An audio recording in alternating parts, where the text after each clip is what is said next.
Hello and welcome to Mabinda TV. This is home of Compassionate Conservatism, where we advocate for a fine balance and sweet spot between individual creative genius excellence as afforded by capitalism and society excellence as afforded by equality of opportunity. So in essence, we are calling for capitalism with a human first, that is capitalism with a human first. So for now, this is a two-part segment. So I will do a bit of Bible study, and then I will look at Africa trade. Why is it only at 10%?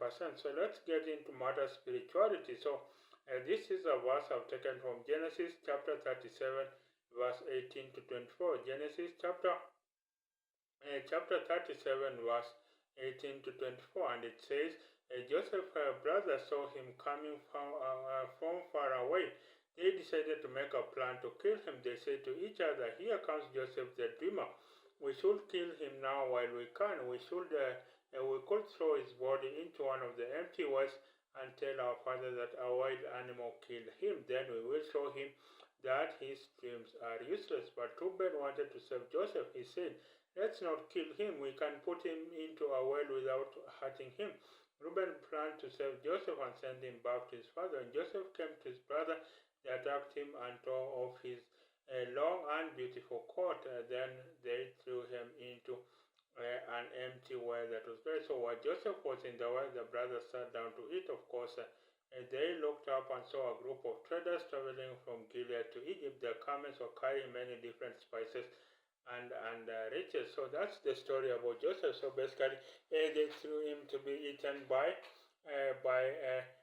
wild animals. But of course, then one of the brothers said, instead of him getting killed, maybe and hurt his father, let us say that he was taken by the Egyptians to go to Egypt. So that is the story of Joseph. So what does the story of Joseph teach us? So remember, Joseph will go on to Egypt and become a prime minister. He received the favor from God. I think it is only the Potiphar's wife that was going to spoil his destiny. But Joseph did not sleep with the Potiphar's wife, because if Joseph would have slept with the Potiphar's wife, then of course the king, the Pharaoh, would have not been amused. He would have killed Joseph. So now his destiny was to be the prime minister of Egypt. So and at one point, I think the brothers of Joseph came to the brothers of Joseph came to Egypt. There was famine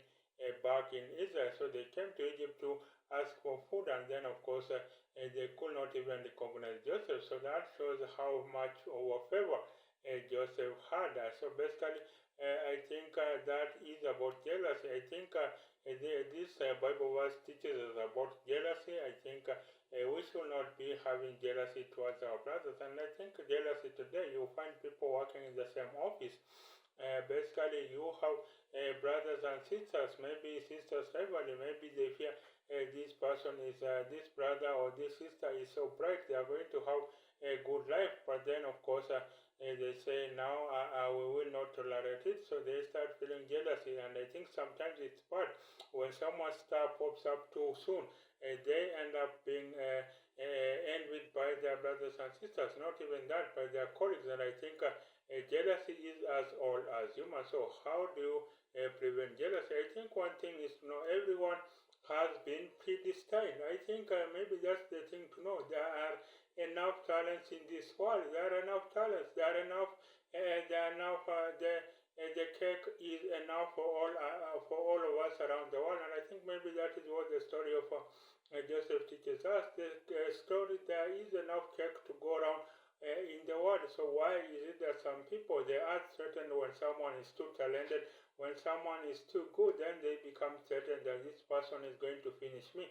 I don't think jealousy is good at all. I don't think envy is good. I think there's a difference between jealousy and envy. They say jealousy is about you feeling bad that someone is better than you, while envy is when you feel maybe why don't I become like this person? So maybe it inspires you. So that's the difference between jealousy and envy. That is, jealousy is about wanting to eliminate that person, but envy is about but envy really is about wanting to become like that person. So I think the story of Joseph is the story about jealousy and envy, how it leads to ruins. But then, of course, it has destroyed people. It has destroyed good people. Talented people have been killed because of jealousy, because of envy. Presidents have been eliminated.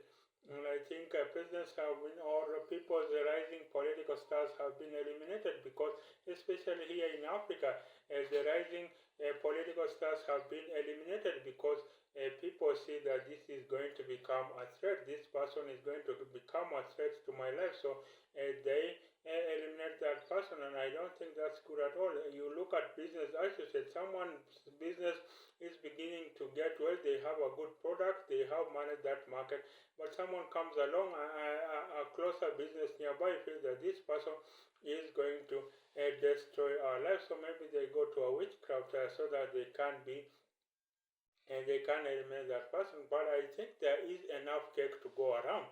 There is enough cake to go around, and I think if I think we have all God-given talents. We can all shine in our different endeavors. But some people say, if this person has gotten it, then it means I will not get it. It's a zero-sum game for some people, saying if this person has gotten this blessing, then it means it is taking away from me. But I think there's enough cake to go around. There's enough for every one of us.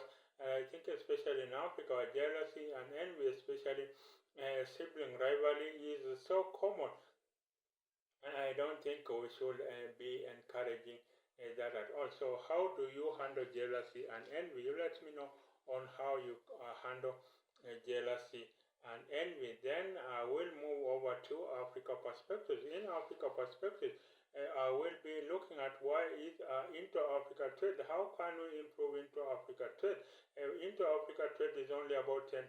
So you can see, while intra-Europe trade is about, I think, 40%, intra-Asia Pacific trade is about 60%, and intra-North America trade is about 50%. And I think different countries trade with their neighbors, so why don't we trade with our neighbors? And I think we need to make it easier for goods and people to move around Africa. Why don't we make it easier for goods and people to move around Africa? I think it is often said that basically what it is harder for an African to move within Africa than to move outside of Africa. And I think for Africa, you have these border officials who are very much, you have border officials that really will be asking you, what are you coming to do in our country? So they expect maybe a European to be able to go into their country and not a fellow African. So I think intra-Africa trade, I think we can improve intra-Africa trade, but I think we can improve intra-Africa trade. Right now it's only 10%. I think Africa's richest man, Aliko Dangote, I think Africa's richest man, Aliko Dangote, says that basically he needs 37 visas to travel around Africa. There have been, I think, African presidents that have eased restrictions on the movement of people around. I think Rwanda is a country that does not require a visa for any African visiting that country. So you can imagine.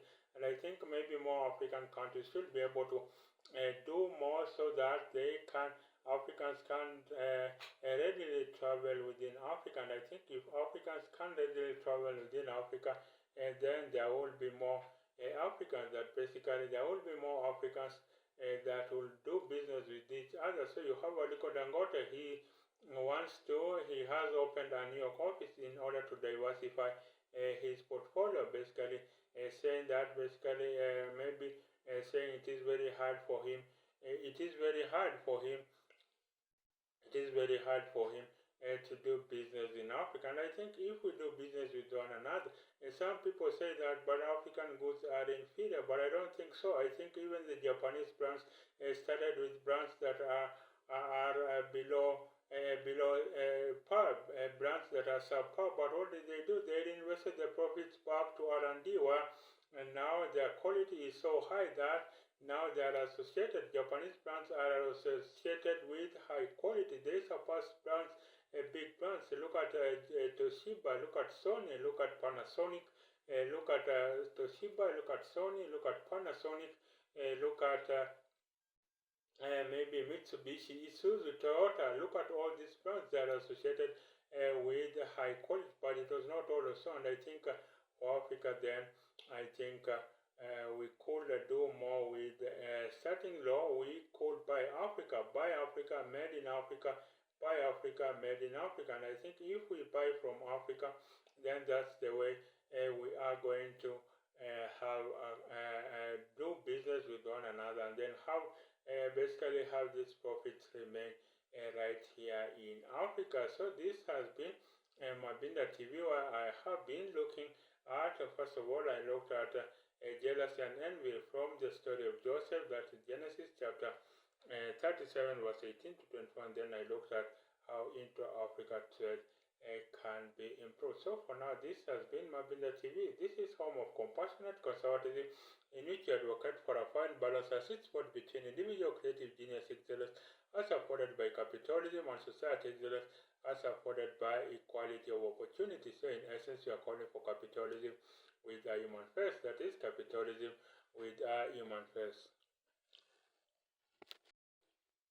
Hello and welcome to Mabinda TV. This is home of compassionate conservatism, in which you advocate for a fine balance as a sweet spot between individual creative genius excellence as supported by capitalism and society excellence as supported by equality of opportunity. So in essence, we are calling for capitalism with a human face. That is capitalism with a human face. So now this is Mabinda TV. So for now, this is our 4-part segment. So I will start with the Bible study, where we will look at the Word of God. Remember, this is a conservative media channel. So I will start with Bible study, where I will look at the story of Abraham and the story of faith. So that will come from Genesis chapter 17 verse 15 to 19. Then in Africa perspectives, I will be asking, why is Africa painted in bad light in Western media? Then in ideas, I will be asking, what is the future of the platform-based economy as a gig working, freelancing, consulting merge? What is the future of the platform-based economy? And then in Remaking America, how can the Civil War how can the Civil War within the Republican Party be? How can the Civil War within the Republican Party be mended? So now I will start this Bible study. So the Bible, our verse today comes from that is Genesis chapter 17, Genesis chapter 17, verse 15 to 19. Genesis chapter 17, verse 15 to 19. So this is about Isaac, the promised son. So God said to Abraham, I will give Sarai your wife a new name. Her new name will be Sarah. I will bless her. I will give her a son, and he will be the father. She will be the mother of many new nations. Kings of nations will come from her. Abraham bowed his face to the ground to show he respected God. To show he respected God, but he laughed and said to himself, I'm 100 years old, I cannot have a son, and Sarah is 90 years old, she cannot have a child. Then Abraham said to God, I hope Ishmael will live and serve you. Then God said, no, I said that your wife Sarah will have a son, you will name him Isaac. I will make my agreement with him that will continue forever with all his descendants. So this is a story about Abraham. I think this is a very familiar story, and I think it's a story about faith. So this is the story of Abraham. And when God told Abraham that he will bless his wife Sarai with a son, basically Abraham wondered. He is 100 years old and Sarah is 90 years old. So this is a story of faith, having faith beyond belief, beyond the foreseeable. So this is the story of faith. How do we have faith that moves mountains? And I think in this story you have Abraham being told that his wife Sarai will have many new nations, and wondering, so how will she have many new nations? And yet she does not have a child, because Abraham had begotten a child with his wife, with his servant Hagar, that is Ishmael. So God wondered, how would Abraham wondered, how would he have, how would Sarai be a mother of many new nations, yet she did not have a child. So this is a story of faith, about having faith that moves mountains. How do we have a faith that moves mountains? And I think then you had now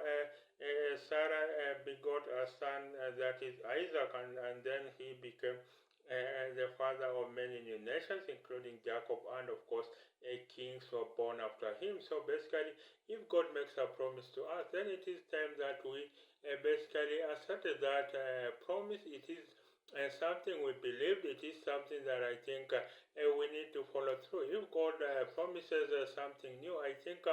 Rather than, even though the circumstances we may be passing may be daunting, even though the circumstances we may be going through. I know there are so many issues around the world today. Someone does not have a good job, someone does not have an income, someone's relative is sick, they are looking to raise medical fees for their child, for their relative who is sick. I think there are so many challenges in the world, so there are so many problems in the world. But if God promises that something will happen, then it is better we believe. I know it's so hard to believe when we are in that moment of need, and I think this is a time to call to God that basically have faith that moves not. Of course, it's easier said than done, and I'm not saying it is easy. Even in my own personal life, it is not easy to trust God, especially when you are going through hard circumstances. But this is just a call. This is just an encouragement to you that even as you go through difficult times, that basically you keep your faith unto God, and basically someday, some day there will be something that a miracle will happen and all your dreams will come true. I know, of course, the devil comes to steal, kill, to steal and destroy and kill, to steal, destroy and kill, to kill, destroy and steal. So that's the mission of the devil. But I think if we put our trust in God, and then I think we will be in good stead. And I think that is the way that Abraham trusted in God. Of course, he laughed at first, but then God reassured him that his wife Sarah will be a mother of many new nations. And I think that is what we have to do. That is the faith we need to have. That is the faith that needs to percolate within us, so that we can have that faith.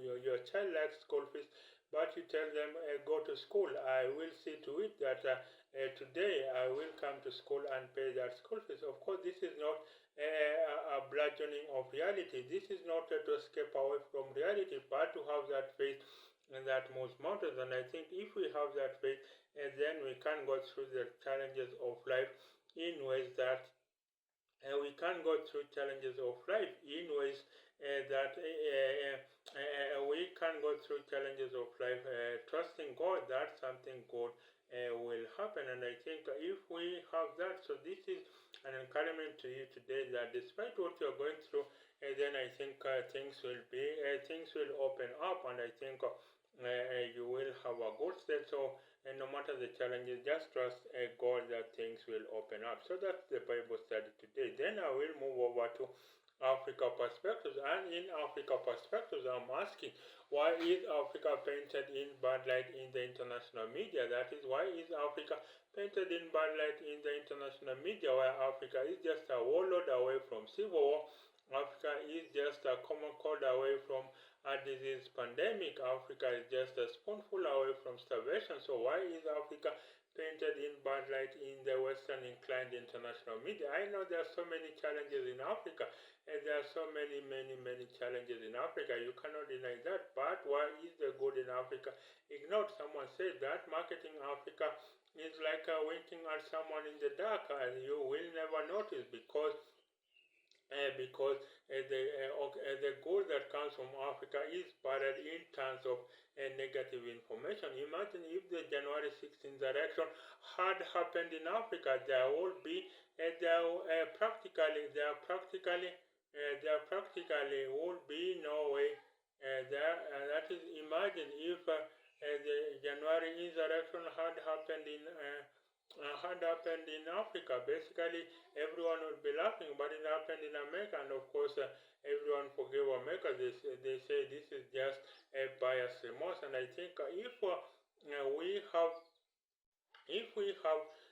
that is, if Africa is painted in bad light, then Africa has to craft its narrative. Remember, the storyteller is always greater than the warrior. That's what I want you to remember.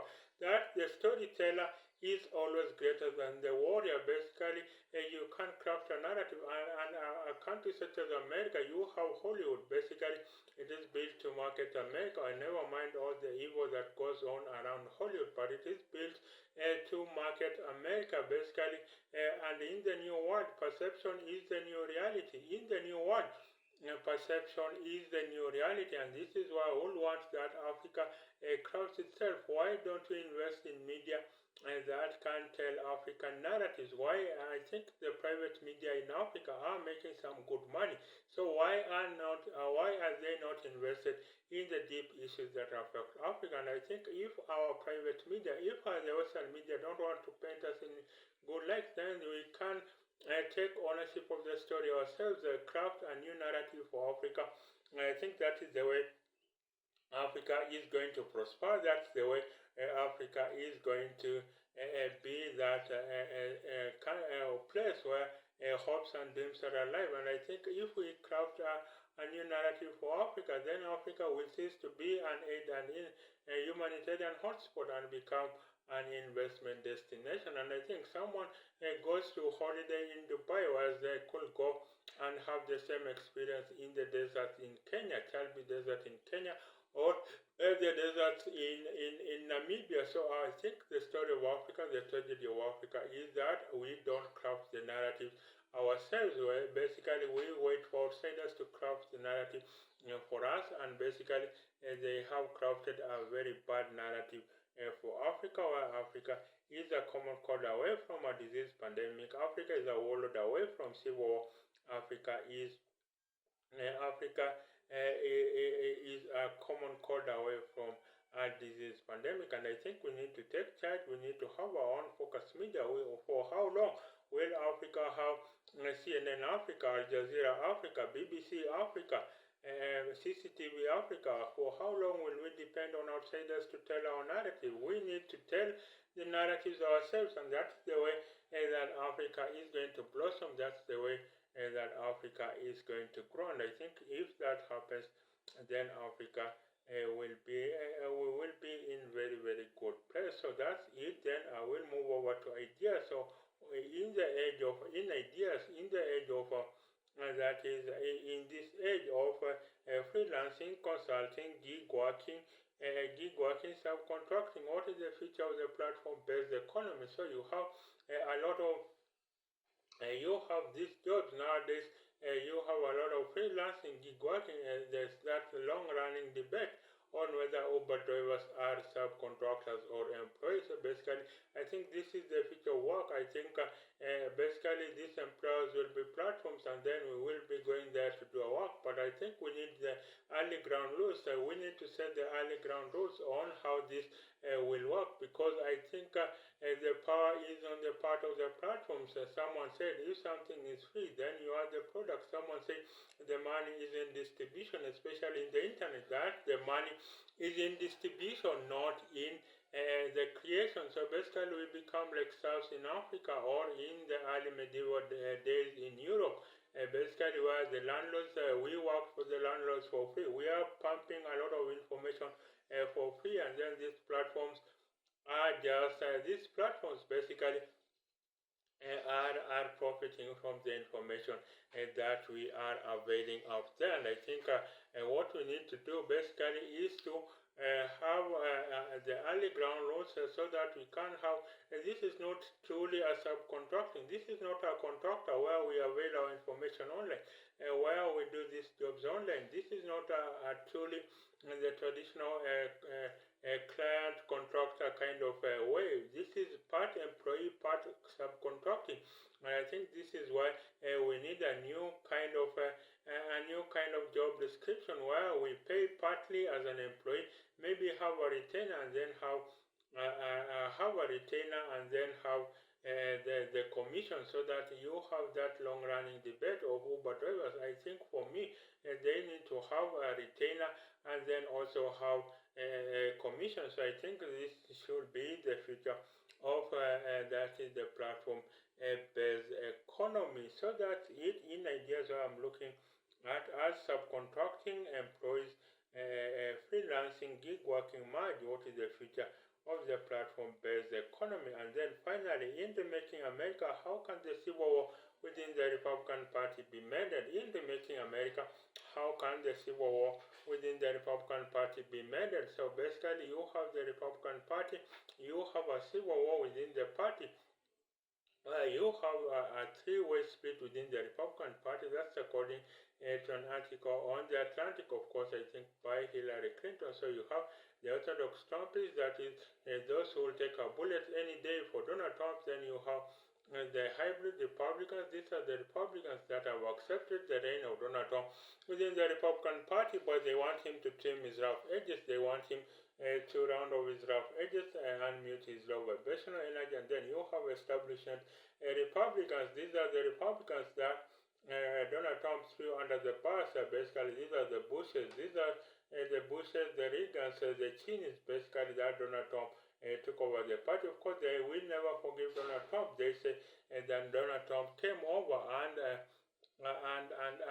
threw them under the bus. So they say that Donald Trump turned the Republican Party into a Trump personality cult. But of course, for the supporters of Donald Trump, they say the rhinos, the Republicans in them only, were not good for the party, nor were they good for America. They devastated America. Look at George W. Bush. He went to a war that basically sucked over about $1 trillion in cash from the American economy. So you can imagine that basically you can imagine how the establishment Republicans are not amused for those who are saying that Donald Trump came along and turned the Republican Party into a personality cult. But I think the Republican Party has to mend its ways. I think we have to return to the good old Republican classical conservative values, the party of the small government, lean government, and the party of individual dynamism, the party of anti-abortion, and the party of pro-life, and I think the party of God, that is acknowledging God as the divine providence. And I think if that happens, then the Republicans, because I think by and large the fortunes of America are interlinked to the fortunes of the Republican Party. If the Republican Party does well, America does well, and if the Republican Party is in tatters, then America is also in tatters. So I would think that the Republican Party then has to mend its way, so that you can't have with or without Donald Trump. I think the Republican Party has to find that unity so that we can have it moving forward. For right now, maybe Donald Trump is the leader of the Republican Party, but I think he needs to round off his rough edges. I think every American considers Donald Trump that is good on the economy, and I think they need to consider now that Donald Trump.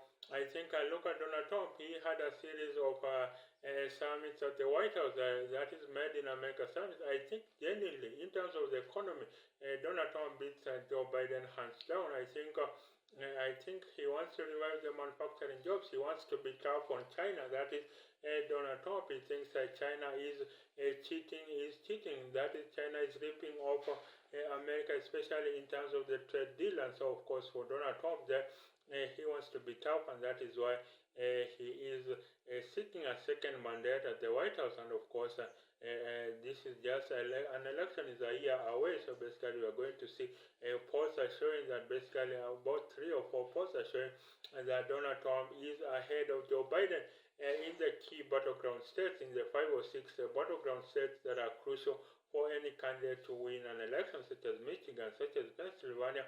And I think maybe in the Biden camp they are worried that Joe Biden is going to lose the election. So I think for the Republican Party, then it has to return to the good old Republican values, the party of the downtrodden American, and I think that is, and also court minorities such as African Americans and Latinos, and I think that is the way the Republican Party is going to mend its way. So for now, that has been it for now.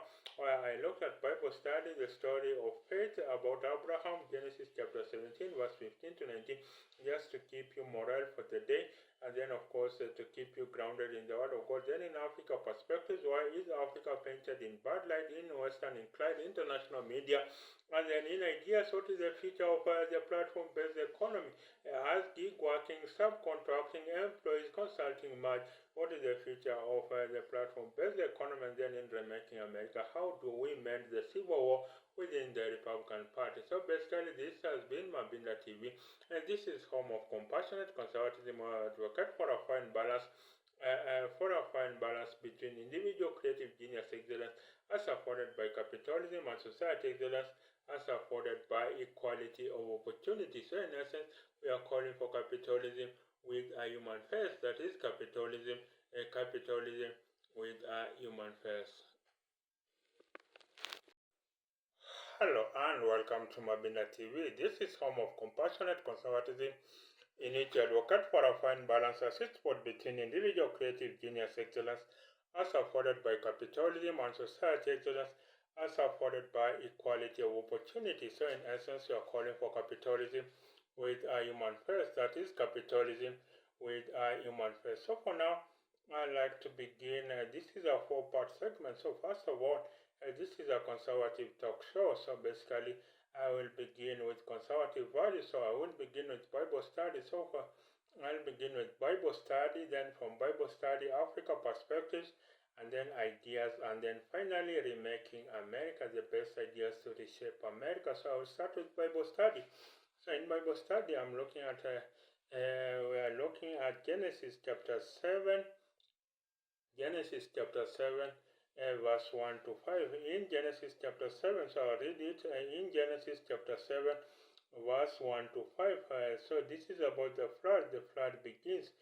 So of course this is from the New King James Version. The flood begins. Then the Lord said to Noah, I have seen that you are a good man, even among the evil people of this time. So gather your family and all of you go into the boat. Get 7 pairs, that is 7 males and 7 females, of every kind of clean animal, and get 1 pair, 1 male and 1 female of every other animal on the earth. Lead all these animals into the boat with you. Get 7 pairs, 7 males and 7 females of all the birds. This will allow all these animals to continue living on the earth after the other animals are destroyed. So 7 days from now I will send rain, much rain on earth. It will rain for 40 days and 40 nights, and I will wipe everything off the face of the earth. I will destroy everything I made. Noah did everything the Lord told him to do. So that's the word of God. So bless our Lord. So let's begin with the word of prayer. So Father, we thank you.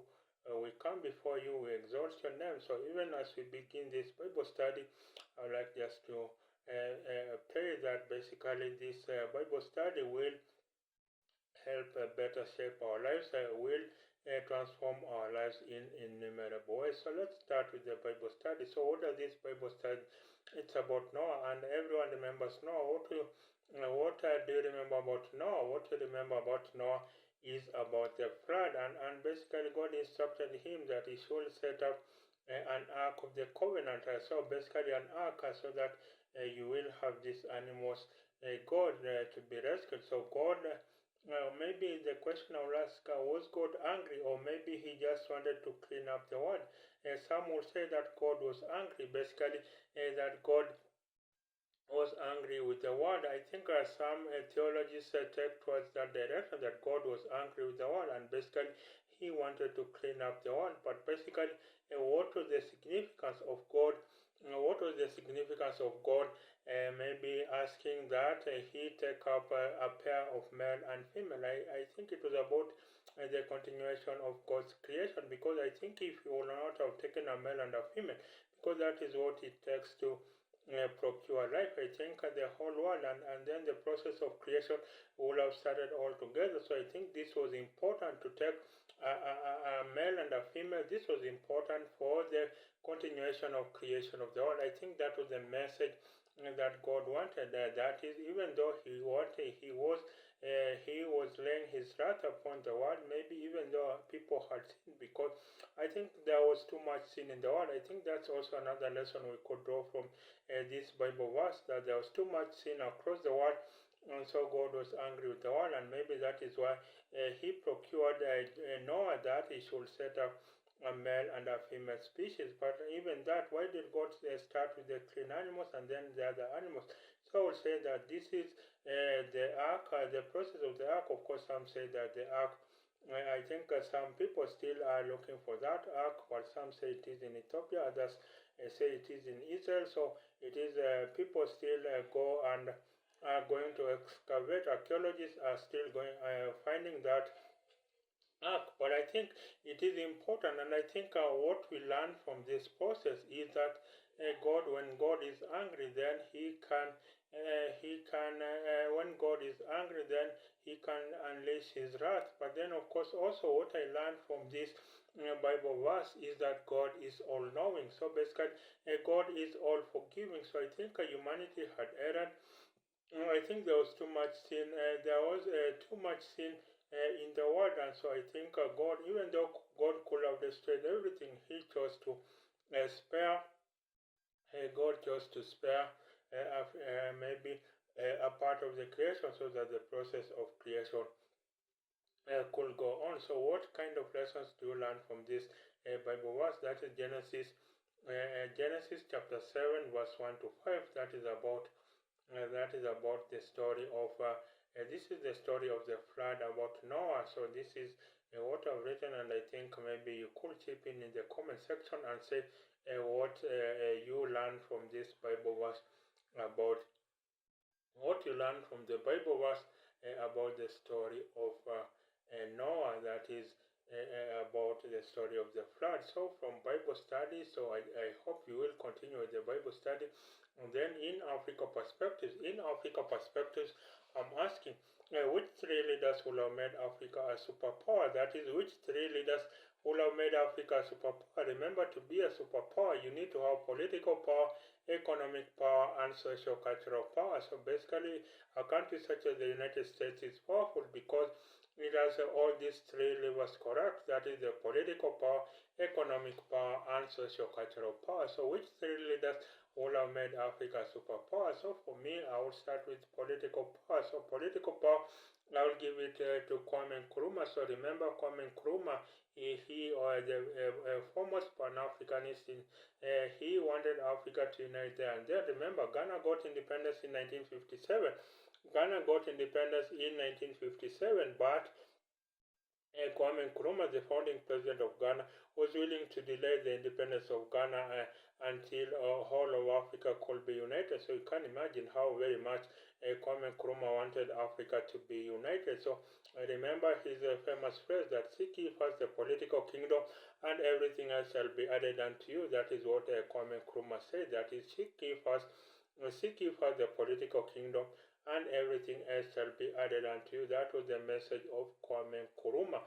So you can imagine that Kwame Nkrumah really, and I think the Afro-Caribbean George Padmore had indicated that Kwame Nkrumah believed so profoundly in the vision and hope of Kwame Nkrumah that he thought Kwame Nkrumah would be the one to liberate the black race. So that is Kwame Nkrumah. And then, of course, but of course, his vision did not live to see the light of the day as the young Nkrumah government was overthrown in a CIA-backed coup. Of course, Kwame Nkrumah was on a trip to China. So I think political power, I will give it to Kwame Nkrumah, and then in economic power, I will give it to Thomas Sankara. Economic power, I will give it to Thomas Sankara. So remember, Thomas Sankara came to power in Burkina Faso. He united Burkina Faso. He changed the name from Upper Volta. Remember, it was a form of French colonial power. It was a French colony. So basically, he changed the name from Upper Volta to Burkina Faso after the two largest tribes in Burkina Faso. So basically, Thomas Sankara, and of course, he removed Burkina Faso from the dependence on IMF and World Bank, from this multinational financial institution. So basically, and now you have Kwame Nkrumah, you have Thomas Sankara removing Burkina Faso and making Burkina Faso to be dependent, making Burkina Faso to be a world, making Burkina Faso to be self-independent, and I think maybe that was the reason why he was assassinated in the first place, because maybe France did not have, I think according to report, they say France has killed a total of 22 African presidents, so maybe they did not want Burkina Faso to be so much independent, and I think I've always said that these colonies, independence that African countries were gifted, basically they did not, the independence that African countries were gifted, they basically maybe it was a semi-independence. It was not really independence at all, and I think they wanted puppets of leaders. So if you are not going to do the bidding for Western colonial powers, then you could be removed. And I've often said maybe the running of the colonies got too expensive. And what did these countries do? They said that basically, what did these countries do? They said that basically let us give independence to these semi-average leaders who will ensure that resources flow to Western capitals. So I think Thomas Sankara stood up, and I think, of course, he paid with his life when he wanted Burkina Faso to be independent. He traveled with a motorcade of just three vehicles. That is Thomas Sankara. He traveled with a motorcade of just three vehicles, and sometimes even a bicycle. And I think you can see how very much Thomas Sankara was invested in the vision and scope of Burkina Faso becoming a first world country. Then we'll move over to and I think in social cultural power, I'll give it to Steve Biko. That is the South African anti-apartheid liberation hero. So South African anti-apartheid hero. So remember, Steve Biko had said that basically Steve Biko had said that basically that is a black consciousness movement. He had advocated for black consciousness movement, and of course that is Steve Biko had advocated for black consciousness movement, basically saying that black people should be proud of their culture, should be proud of who they are. And of course, when you see a lot of Africans bleaching their skin, then you wonder why they do that at all. And I think maybe they are not proud to be black people at all. And so I think so those are the three leaders that I think could have made Africa a superpower. That is how political power, economic power, and social cultural power. So political power, that is Kwame Nkrumah; economic power, Patrice Lumumba; and social cultural power, Steve Biko. And then I will move over now to ideas. And in ideas, how do we promote science journalism? In ideas, how do we promote science journalism? Because remember, there has never been a time when science has been so widespread. You have scientific inventions, mobile phones, computers, laptops, cars, electric cars, and yet a robot, and yet it is the time when appreciation of science is so low. So people such as celebrities are made famous by scientific inventions. But why do they divide science? Why do they dumb down on the population? And I think maybe there are some way we can promote science journalism. So I think in science, what we need to do then maybe find a way that we can break down the hard technical components of science and then break it down so that we can have maybe have a way we can maybe have a little bit digestible bits of information so that people can swallow it quickly in this entertainment field world. Because remember, entertainment sells. Salacious gossip of celebrities or politicians sells more than science journalism. So what we should do maybe is to promote break down scientific technical information into small digestible bits and then give it to people. Maybe science journalists could attend creative writing courses so that they can know how to tell stories, not just the headlines, but besides the headlines, them besides the headlines, know how to interact with besides the headlines, then know how to interact with scientific information. And I think if more people were attuned to science journalism, then we will have more inventions, we will have more kids getting interested in science. And I think that is the way I think we will have more kids interested in science, And I think that is how we could channel more. We all have more researchers researching into the deepest problems that plague humanity, and then we find solutions to that. So, how do you think we can promote science journalism? And I think if we have the reason why I think success, I think the reason why it's not because not so much for the pleasure of sex,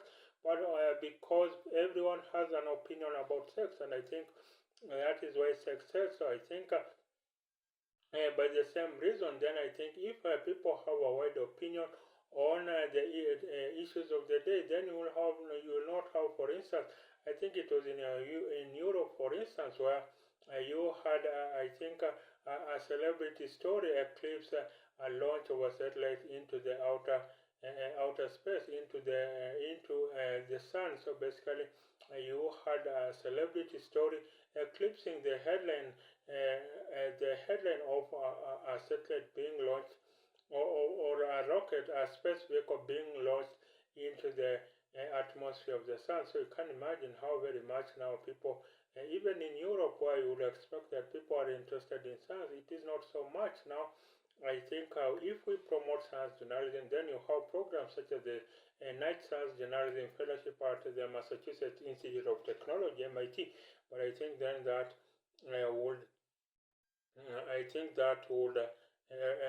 is a program such as Night Science Journalism, where we have fellowships for science, for journalists who want to major in science, or maybe make journalism a postgraduate career, so that you will have maybe people first of all majoring in science or technology, and then majoring in journalism as a postgraduate degree. Then I will move over now from ideas. I will go on to Remaking America. So why is President Biden struggling in the key battleground states he won in 2020? According to three reports that were released last week, President Biden is trailing Donald Trump in these key battleground states. That is, President Biden is trailing Donald Trump in these key battleground states, and I think in these key battleground states, and I think that is something that we should be, the Biden campaign should be worried about. Why is the candidate trailing?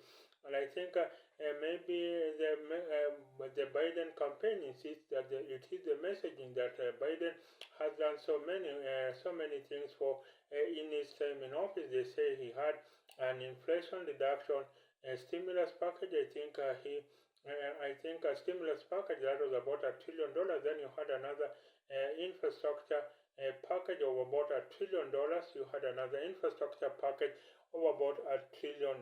So basically, you have Biden campaign saying they have done everything, and now it is the messaging that they want to concentrate on. And of course, they have had a meeting with the creators, especially TikTok creators, who cater to the millennials, the Generation Z. Basically, you have them meeting TikTok creators, not paying them, but trying to explain to them what the Biden administration has done, so that they can have a better narrative on TikTok, because you have a lot of millennials, a lot of Generation Z saying they are not just feeling this economic economic growth that Biden is being touted for, because Biden campaign is stating that they have record job numbers, that record unemployment record employment rate, just 4% are unemployed. So they say these figures are not being reflected in platforms such as TikTok, and of course now they are meeting with the key TikTok creators so that they can craft a better narrative. But of course, on the part of the Trump campaign, they say Biden has been a disaster, and they can't wait to take hold of the White House. Remember, Trump is very strong on the economy. I think a lot of Americans let Trump higher than Biden in handling the economy. So they say, remember, Trump used to host a series of Made in America rallies. That is, Donald Trump used to host a series of rallies known as the Made in America summit, where he wanted American manufacturing to improve,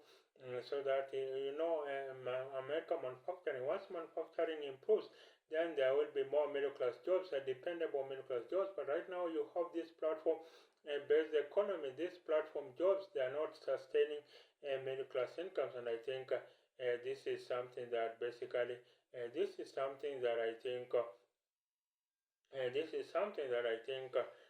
does not go well, does not percolate to the American middle class person. So I think manufacturing has to be revived, maybe through cottage industries. And I think people thought that former President Donald Trump is the right person to handle the economy. So Biden has issues also about his age, and I think some are saying he is too old without being an ageism, without being ageist, without trying to discriminate on all people. Some say that Biden is too old to handle the affairs of the office. So, although I think a key Biden campaign official says Biden wakes up early, he reads the papers, he has a grasp of the deep issues of the day that are going on in America. But of course, someone will argue, why is Donald Trump is only 3 years younger than Biden, but he seems to be in very good health.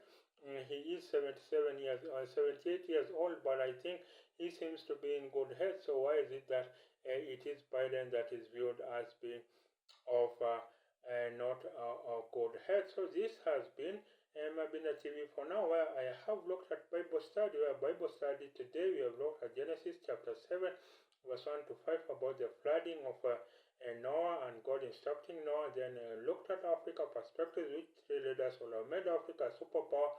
That is Kwame Nkrumah, Patrice Lumumba, and Steve Biko. In ideas, I looked at how do we promote science journalism, and then in Remaking America, I have looked at why is Biden struggling in the key battleground states. So this has been Mabinda TV. This is home of Compassionate Conservatism, in which you advocate for a fine balance, a sweet spot between individual creative genius excellence as afforded by capitalism and society excellence as afforded by equality of opportunity. So in essence, we are calling for capitalism with a human face. That is capitalism with a human face.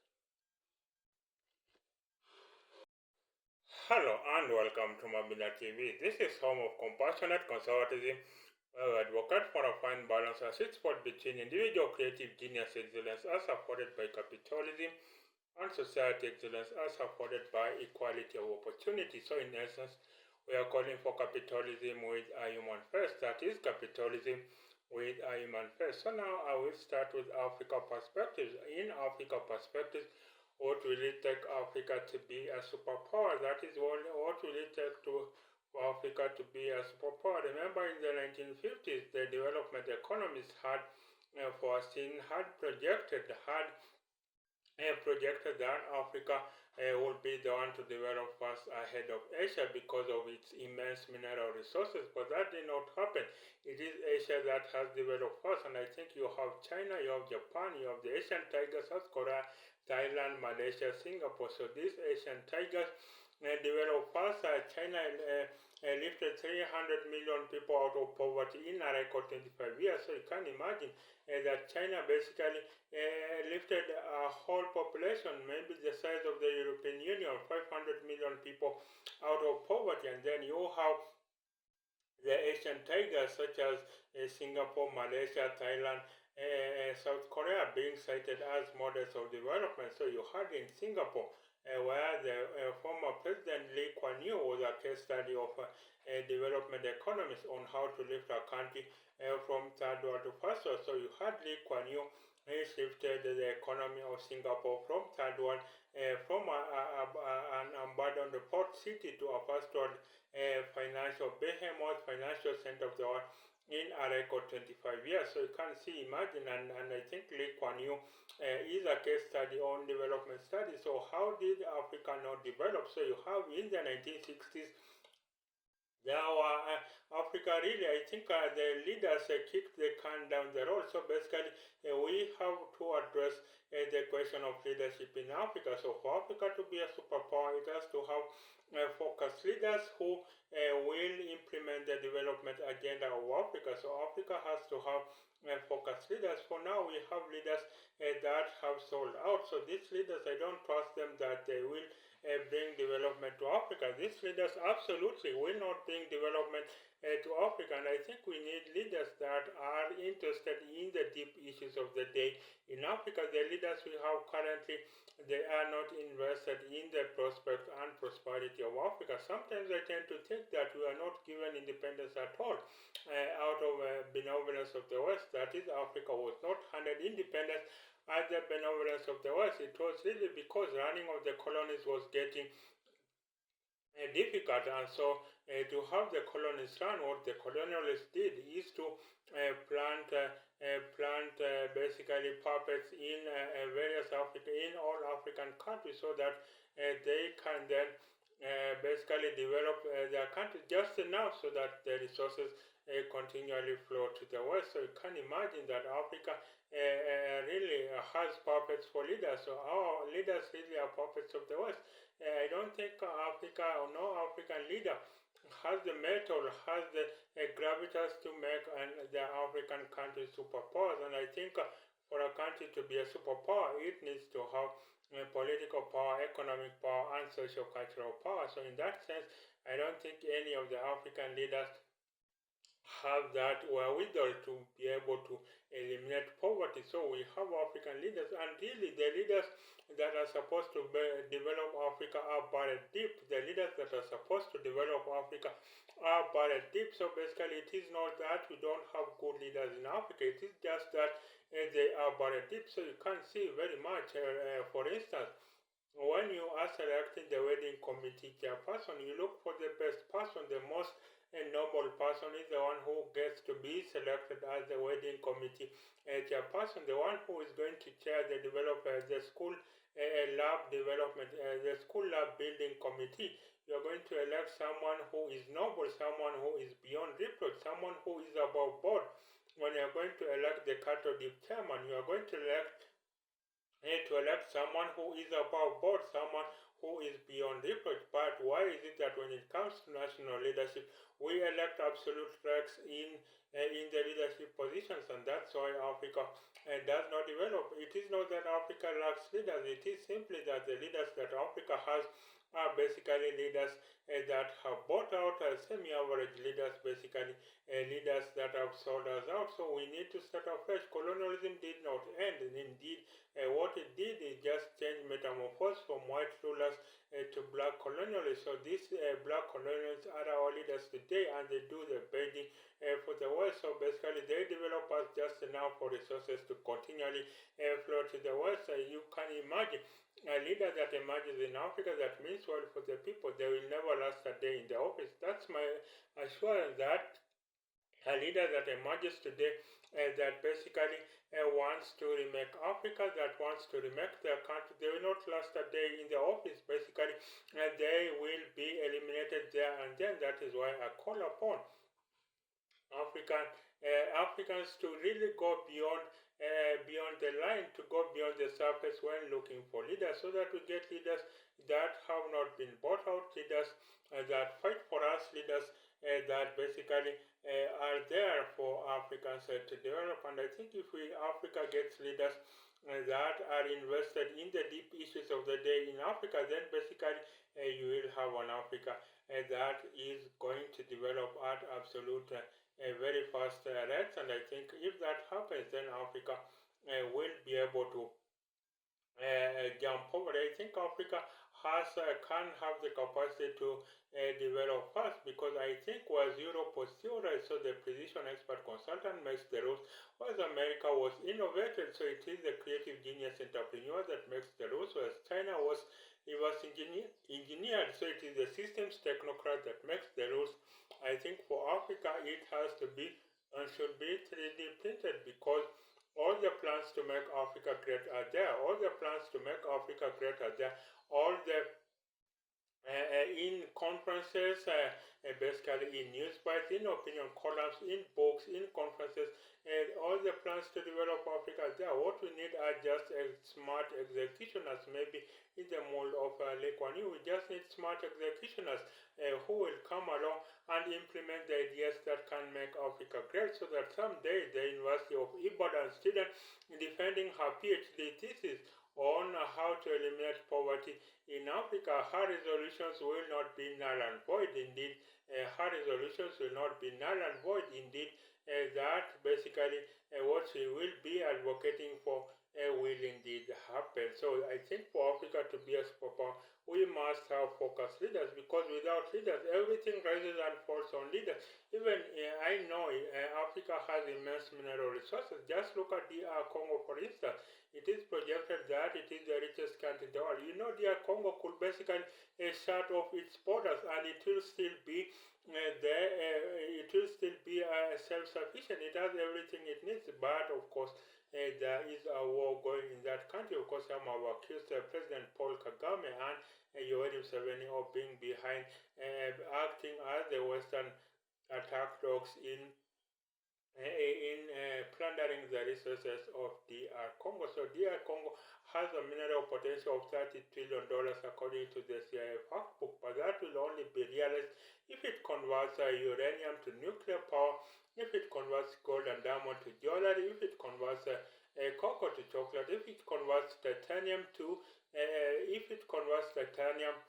to aeroplane parts, if it converts copper to electronic parts, if it converts coffee to coffee drinking chains, if it converts cotton to high-end designer clothes. That's the way DR Congo and indeed Africa is going to develop. So if DR Congo mineral potential is $30 trillion, that will make it the richest country in the world.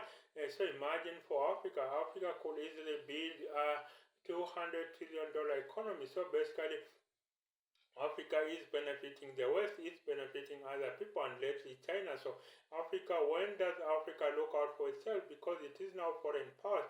It is the West that has been on the driving seat in matters Africa for the last 500 years. Africa has been subjugated by the West, but then of course now it is China that is attempting to colonize Africa without firing a single shot. So I think Africa rises and falls on leadership. So then I will move over to Remaking America. And Remaking America, so is the January basically primary is about to get underway, the Republican primary. I think within the Democrats, it is assumed that Donald Trump will be the eventual nominee, although of course there will be challenges from third-party candidates, of course, such as Robert Kennedy Jr. There will be challenges from Joe Manchin, is expected to run, of course, I think along with Mitt Romney. So basically, Donald Trump is expected, is the front runner in the Republican Party. So how does he intend to do?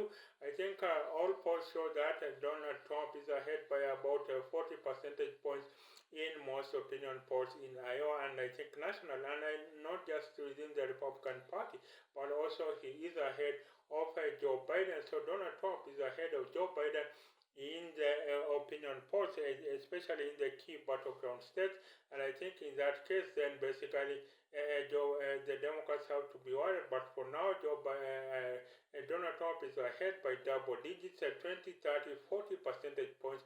And I think a lot of Republican faithfuls are along with Donald Trump. You know, the thing is, Trump has cult-like followers. Trump has cult-like followers. They will do anything for Donald Trump. They could take a bullet for Donald Trump. So that's how very much Donald Trump supporters are. They favor him. They say Donald Trump changed the metrics of the Republican Party. The Republican Party is no longer the party of the establishment, is no longer the party of the big corporates, but is the party of the downtrodden American. And in that case, then I will presume.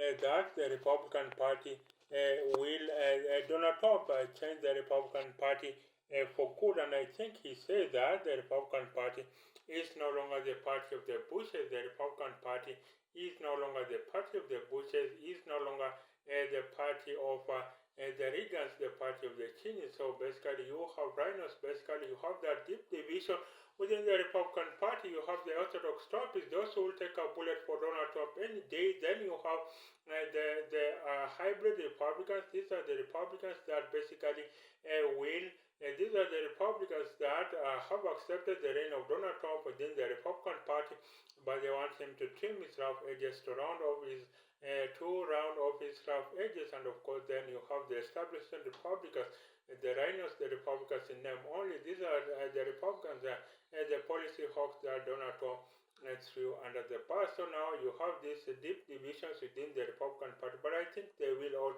coalesce around Donald Trump eventually. So even if I think very few will break ranks as happened in 2016. So Donald Trump, I expect him that he will be the eventual nominee and even recapture the White House. So if Biden does not change course, then you can expect that Donald Trump will recapture. Donald Trump will recapture the White House, and I think Donald Trump has to position America. America has to be positioned into a post-racial society. For how long will race be the defining factor in America? I think America has now to be defined by class warfare, not really racial warfare. It is really class, because I think now there are so many there are so many rich African Americans, but now America has to move to a post-racial society. So basically, I will expect that America will move to I will expect that America will move to be a post-racial society.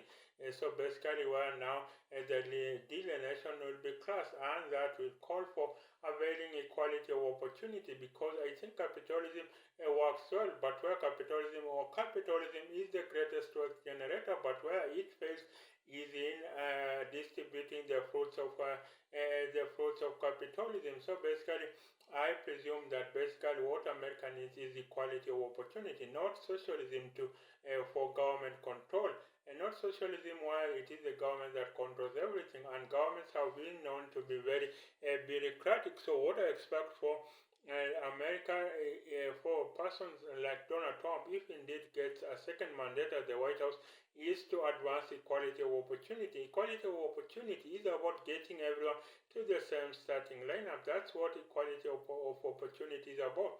That is getting everyone to the same starting lineup, and then the differences beyond that are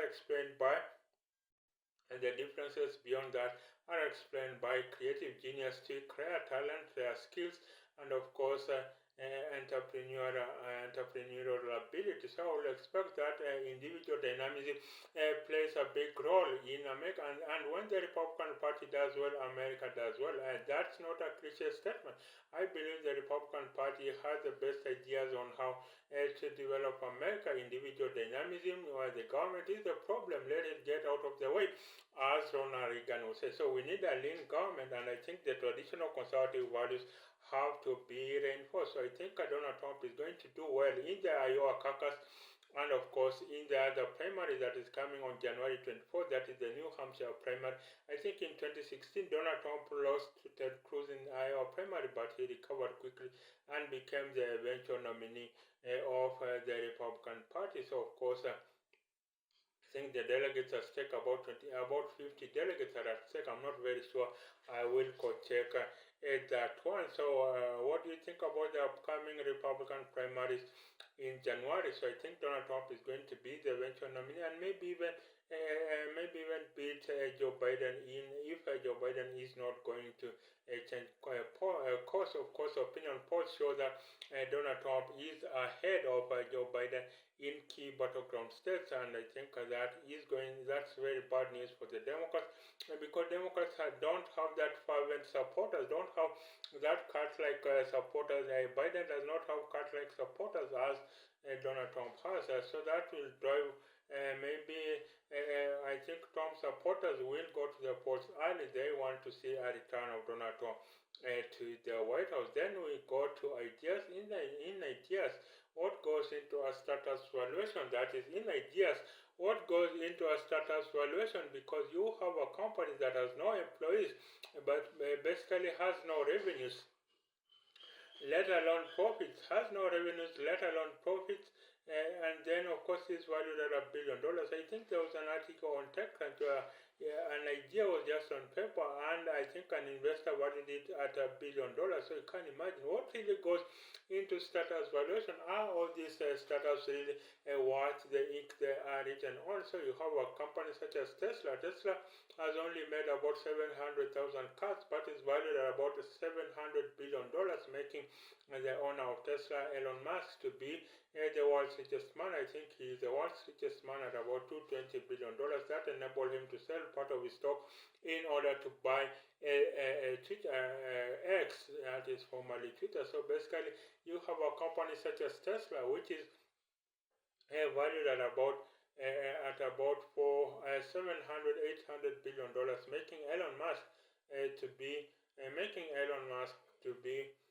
that is the richest man in the world. So I think startups are overvalued, but I think we need more money in the brick and mortar economy, because these are the ones that create jobs. I think startups create just a handful of jobs. I think in 2021 there was about $285 billion that went to startups. What if that money found its way into the brick and mortar economy? Then I think America will be all good for it. And I think if that money finds itself in the brick and mortar economy, revive the factories in America, bring the 3D printers to the street corners, bring the cottage industries back to America, then I think America will be in a very good place to have these startups. And I think you had the manufacturing. I think you had $1 billion firm. So $1 billion firm, practically it could employ everyone in the world. $1 billion firm could employ everyone in the world. And then from there we went to $1 billion factory. So $1 billion factory could employ about 20,000 people, and of course sustain the local towns, paid local taxes, and I think it had everyone from the grade to dropout to the high-flying doctorate holder. That was the $1 billion farm. And then from the $1 billion farm, we moved from the $1 billion factory, moved to the $1 billion. We moved to the $1 billion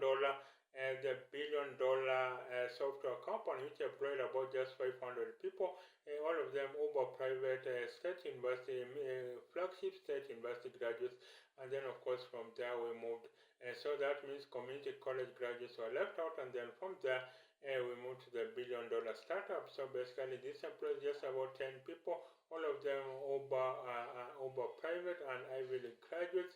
And I think that in that case then I think we need more money in the brick and mortar economy. Then finally, in heart and soul, what does it mean that the blessings of God carry no sorrows? That is, why does it mean that the blessings of God carry no sorrow? Basically, you have a lot of people, they want to get wealthy, but through the means of the devil. That is, a lot of people.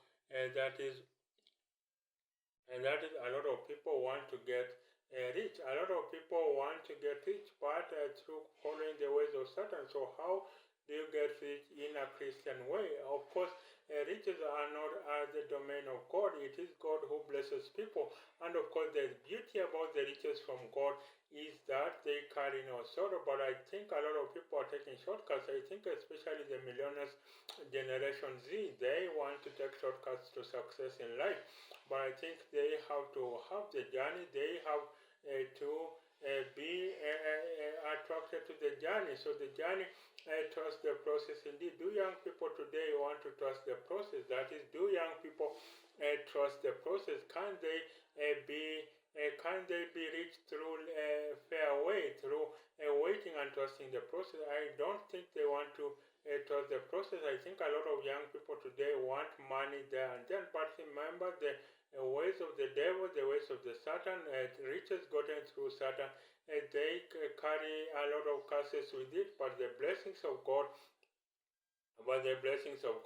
they bring no sorrow at all. So that's why I will urge you, if you are looking for money, don't be devastated that things are not working out. I think a lot of people have cheated the system and have created their own wealth, but I don't think they are happy with their wealth. I think what we need to trust is the blessings of God that basically carry no sorrow. And I think if we have people that get rich through the lawful means, through godly ways of getting rich, getting wealthy, then I guess there will be more impact in the world. I think the the wrong thing about the world today is that there are more wealthy people, there are more rich people than there are wealthy people, because according to the comedian Chris Rock, he says riches uplift only an individual, but wealth uplifts whole society. And I think there's something very gratifying about wealth that percolates down to society. Of course, this is not trickle-down economics.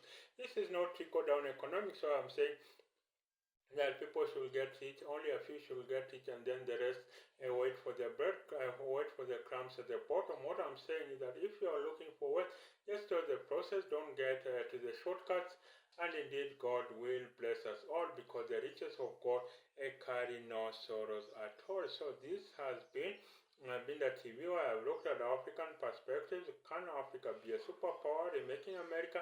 I'm looking at the upcoming January primaries in Iowa caucus, and I think the New Hampshire primary on January 24. I think the Iowa caucus is on January 15th. Then in ideas, what goes into a status valuation? Then in heart and soul, how the blessings of God bring no sorrows at all. So this has been Mabina TV. This is home of Compassionate Conservatism, in which advocate for a fine balance between individual creative genius excellence as afforded by capitalism and society excellence as afforded by equality of opportunity. So in essence, we are calling for capitalism with a human first, that is capitalism with a human first.